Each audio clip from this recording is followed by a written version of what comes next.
सभी को प्रणाम। आज हम बात करेंगे ट्रांसलेशन और ट्रांसलिटरेशन के बारे में।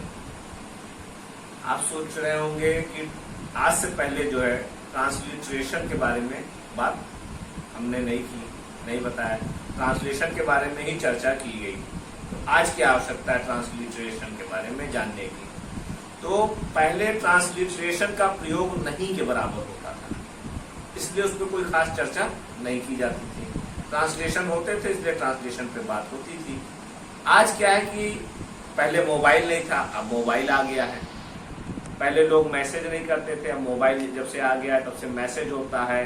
सोशल नेटवर्किंग साइट्स हैं जिसपे लोग लाइक और कमेंट करते हैं, मैसेज भेजते हैं। तो आज ट्रांसलिटरेशन का प्रयोग बहुत ज्यादा मात्रा में होने लगा है, ट्रांसलेशन से भी ज्यादा। यहाँ तक कि पढ़े लिखे लोग, अच्छे लोग जिनको इंग्लिश की जानकारी भी है, वो भी ट्रांसलिटरेशन का प्रयोग करते हैं बजाय ट्रांसलेशन के। अब दोनों में अंतर क्या है, ट्रांसलिटरेशन और ट्रांसलेशन में? ट्रांसलिटरेशन किसे कहते हैं? ट्रांसलिटरेशन मतलब किसी भी भाषा को उसको वैसे ही लिख देना, अनुवाद नहीं करना। ट्रांसलिटरेशन मतलब लिप्यंतरण। ट्रांसलेशन मतलब अनुवाद और ट्रांसलिटरेशन मतलब लिप्यंतरण। जैसे मान लीजिए किसी हिंदी है, हिंदी को जैसे यहाँ पे लिखा है कि राम बाजार से कल एक पुस्तक खरीदेगा, तो राम जैसे बाजार की इंग्लिश होती है मार्केट, मार्केट ना लिख करके BAZAR, ये दैट इज कॉल्ड ट्रांसलिटरेशन। जैसे मान लीजिए किसी का नाम है हीरा लाल, सपोज दैट, तो हम हीरा लाल हिंदी में ना लिखते हैं, हीरा लाल उसका नाम है, तो हम जब उसको इंग्लिश में लिखते हैं तब भी हीरा लाल लिखते हैं, HIRALAL, हीरा लाल, ना कि डायमंड रेड लिखते हैं। डायमंड रेड नहीं लिखते हैं, अगर डायमंड रेड लिखते तो वो ट्रांसलेशन हो जाएगा, लेकिन हम लिखते हैं HIRA हीरा, LAL लाल, तो वो है क्या, ट्रांसलिटरेशन। आजकल चलन में ट्रांसलिटरेशन बहुत ज्यादा है। मैसेज के जरिए फेसबुक, व्हाट्सएप, विभिन्न सोशल नेटवर्किंग साइट में जो है लाइक है, कमेंट है, ये सब ट्रांसलिटरेशन का प्रयोग इसमें लोग करते हैं जो है। तो अब इसका चलन ज्यादा है, तो इसलिए मैंने सोचा इसके बारे में हम आप लोगों को अवगत करा दें जो है।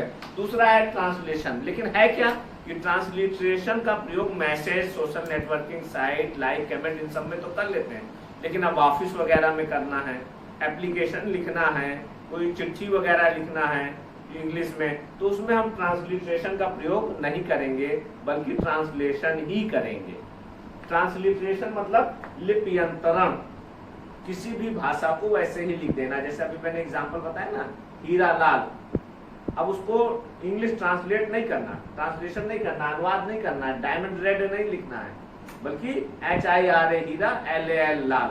जैसे अभी हमने बताया ना बाजार, तो बाजार की इंग्लिश मार्केट, तो वो ट्रांसलेशन हो जाएगा मार्केट। और ट्रांसलिटरेशन में क्या होगा, BAZAR बाजार, तो ये ट्रांसलिटरेशन, यही दोनों में अंतर है। तो ट्रांसलिटरेशन के लिए कोई खास रूल्स, रेगुलेशंस, नियम नहीं है, बस जो है उसी को उसमें कन्वर्ट कर देना, जो है लिख देना, दूसरी भाषा में लिख देना, उसको एज इट इज वैसा ही लिख देना जो है। अब हम बात करते हैं ट्रांसलेशन की, जो हमें पढ़ना है। पहला है हाउ टू ट्रांसलेट। हम लोग हिंदी भाषी लोग हैं, हिंदी से इंग्लिश ट्रांसलेशन हम लोगों को करना है जो है। तो हिंदी से इंग्लिश ट्रांसलेशन करने में तीन बातें मुख्य रूप से हमको ध्यान रखनी है, तीन चीजों का मुख्य रूप से हमें ध्यान रखना। नंबर एक है तरीका, मेथड। नंबर एक है तरीका, मेथड। अब देखिए, जो हिंदी वाक्य की रचना होती है और अंग्रेजी वाक्य की रचना में अंतर होता है। हिंदी और अंग्रेजी वाक्यों की रचना में अंतर होता है। हिंदी वाक्य में पहले आता है क्या, कर्ता, कर्म, क्रिया, फिर अन्य बातें आती है, यानी सब्जेक्ट, ऑब्जेक्ट, वर्ब, और उसके बाद में अदर थिंग्स आती है। जबकि अंग्रेजी वाक्य में ठीक उसमें अंतर होता है, पहले क्या आएगा, कर्ता, क्रिया, कर्म, फिर अन्य बातें आएंगी। अब जैसे इसको लिखे जो है हिंदी में, राम खरीदेगा एक पुस्तक बाजार से। राम सब्जेक्ट, खरीदे, सॉरी ये अंग्रेजी में लिखते हैं, जैसे राम सब्जेक्ट, खरीदेगा क्रिया, एक पुस्तक कल और बाजार से कल, ये अन्य बातें जो है। ये अंग्रेजी का वाक्य जो है अंग्रेजी में जो ट्रांसलेशन करेंगे उसको इस क्रम में करेंगे, जबकि ये वाक्य हिंदी में गलत है। इस वाक्य का सीक्वेंस हिंदी में गलत है। सही वाक्य क्या है? राम बाजार से कल एक पुस्तक खरीदेगा। राम बाजार से कल एक पुस्तक खरीदेगा। जब इंग्लिश में इसका ट्रांसलेशन करेंगे तो कैसे करेंगे?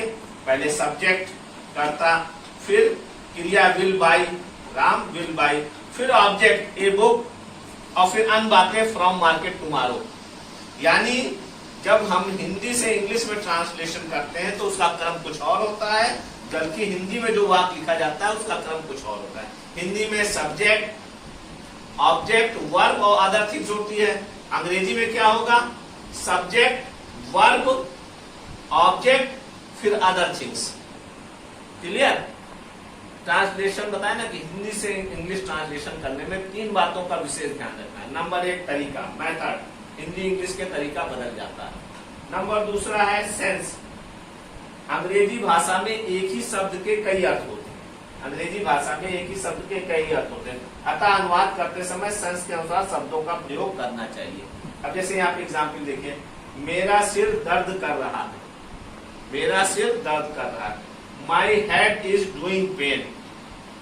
अब रहा है डूइंग, दर्द, पेन, अंग्रेजी। अब जो अंग्रेजी लिखी है सही लिखिए, लेकिन ये वाक्य गलत है। My head is doing pain, ये वाक्य गलत है, क्योंकि सेंस के अनुसार शब्दों का प्रयोग करना चाहिए। इसका सही ट्रांसलेशन क्या होगा?